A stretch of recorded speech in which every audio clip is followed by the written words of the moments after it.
Hi, everyone. Harry here to talk about Special Counsel Jack Smith's brief on the merits in the Supreme Court.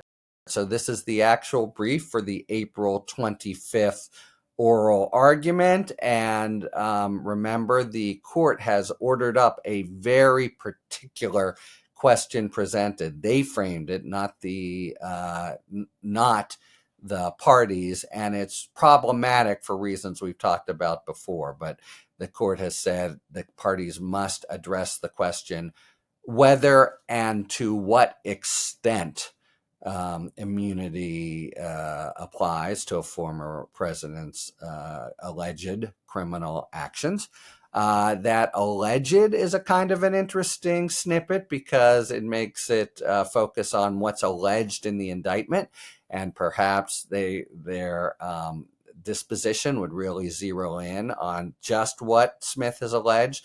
That would be a good thing for justice and the compelling public interest in having a decision quick and in ample time to still have the trial before November. But if they give a little there, they take away in this question presented that obviously was done by committee. Remember, during these 13 days, before they took the case, we were wondering, was someone writing a dissent from a denial of cert? And I think it turns out, no, they were negotiating over the question presented or whether to take it. And imagine the genesis of to what extent. It's pretty clear that there were some justices saying, well, there could be times when there's immunity. Maybe Trump is all wet and, a central claim like he has immunity for ordering the killing of a Navy SEAL and the like. But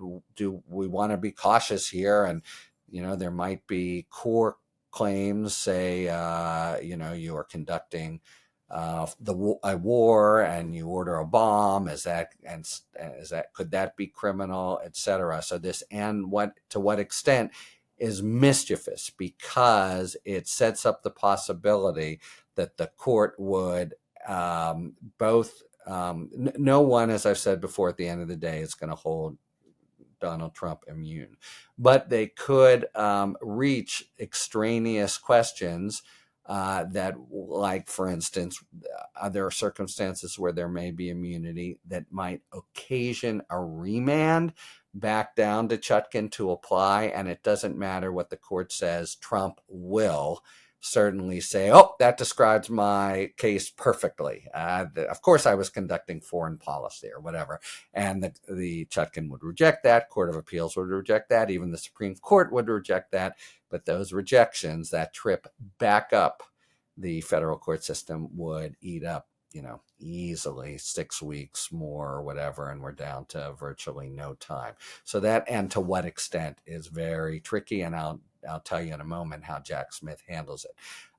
Otherwise, though, it's a very methodical. The author here is a extremely well-respected Supreme Court advocate. He was Deputy Solicitor General specializing in criminal law for many years. The justices respect him quite a bit. His name is Michael Dreeben.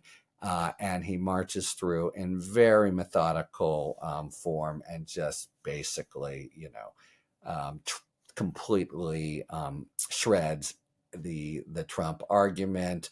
It violates separation of powers principles to say that the president can get away with stuff. It violates history. It violates your case law. The impeachment judgment clause, remember that one by Trump that he's still making? The only way you can subject a president to criminal process is if you first impeach and convict. Totally bizarre. It goes through that, etc. And it also goes through this recurrent theme by Trump that is just not only all wet, but kind of, insultingly stupid, because it concerns the fountainhead of judicial power, Marbury versus Madison, and his crazy warping of it to make it seem like it permits immunity.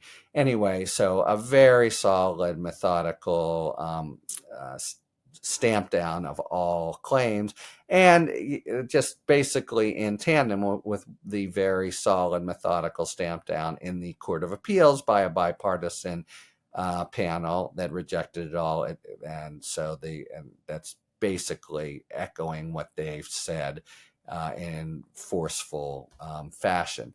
Then we come to the last couple pages of the brief, which are arguably the most important, based on the thing I was saying about and to what extent and the mischief that it portends, perhaps, for an additional delay. So the worry here is that some justices, maybe even the court, decide to opine on circumstances in which immunity could be sensible. And immunity, by the way, itself is just a judge-made doctrine for, balancing different considerations. So, the court kind of makes it up. That's not to say it's bogus, but they make it up. You could call it constitutional common law, or you could just ignore that very arcane phrase. But anyway, if the court were to say, the worry here is the court says some kind of situation in which immunity would be valid, and then remands for proceedings consistent with this opinion. That would be when the opinion comes out. Little user tip here: go straight to the very end. What's the last line? And does it say we remand for proceedings consistent with this opinion? That's trouble, because it suggests the possibility of this extra delay I just delineated.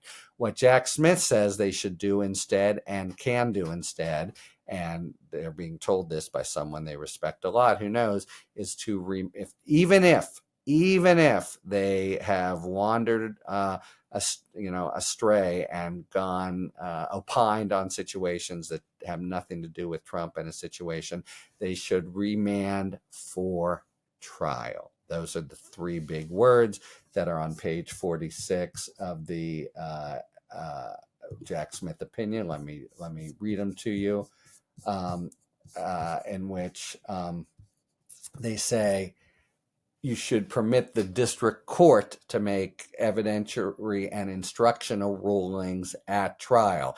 If you say, well, there's immunity if the president is conducting foreign affairs, serve that up to the jury. Was he conducting foreign affairs? Because here, the use of official power, and you should say that and can say it, was merely a means of achieving a private aim to perpetuate his term in office that is prosecutable based on private conduct. You can say that as a matter of law, and that would mean no way, no how, in no legal world does he have immunity, and therefore the trial should commence without this additional delay, rather than have Chutkan have to make factual findings in the first instance, which, by the way, is the more normal course. You decide something and you remand it to the district court to apply. So the brief overall is 90% just tracking what the Court of Appeals said, and is very persuasive, and it's very hard to see the Supreme Court contradicting. But then dealing with the risk that the question presented makes, redolent, they say, don't remand for proceedings consistent with, remand for trial. Anything you say at the edges here has nothing to do with this case, and it can be handled with evidentiary rulings or jury instructions and the like. So, so far the court hasn't been going at warp speed, and they would need to be solicitous of the screaming public need, which there is, of trying to get a judgment from a jury as to whether one of the candidates for president is determined to be a felon, and a really serious felon, a president who tried to violate the sort of DNA of democracy by staying in power. So Jack Smith is saying you do not need, under any circumstances, to give him another trip up and down, which might doom the possibility of a trial this year. Rather, just remand it immediately for trial, even if you sort of wander in the garden of immunity to opine on certain things not presented by Trump. So that's going to be at oral argument. And in the battle of the briefs in fact stack up this way. There's tons of amicus briefs on either side. The ones for Jack Smith saying, decide this case alone. The ones for Trump basically saying, decide if there could ever be, knowing that would almost certainly build in a potential delay. But there's this other way to do it, which is to remand for trial. That's going to become one of the 2 or 3 big focuses when oral argument occurs April 25th. Talk to you later. Thanks for tuning in. If you enjoyed this video and other Talking Feds content, please take a second to like and subscribe. Talk to you later.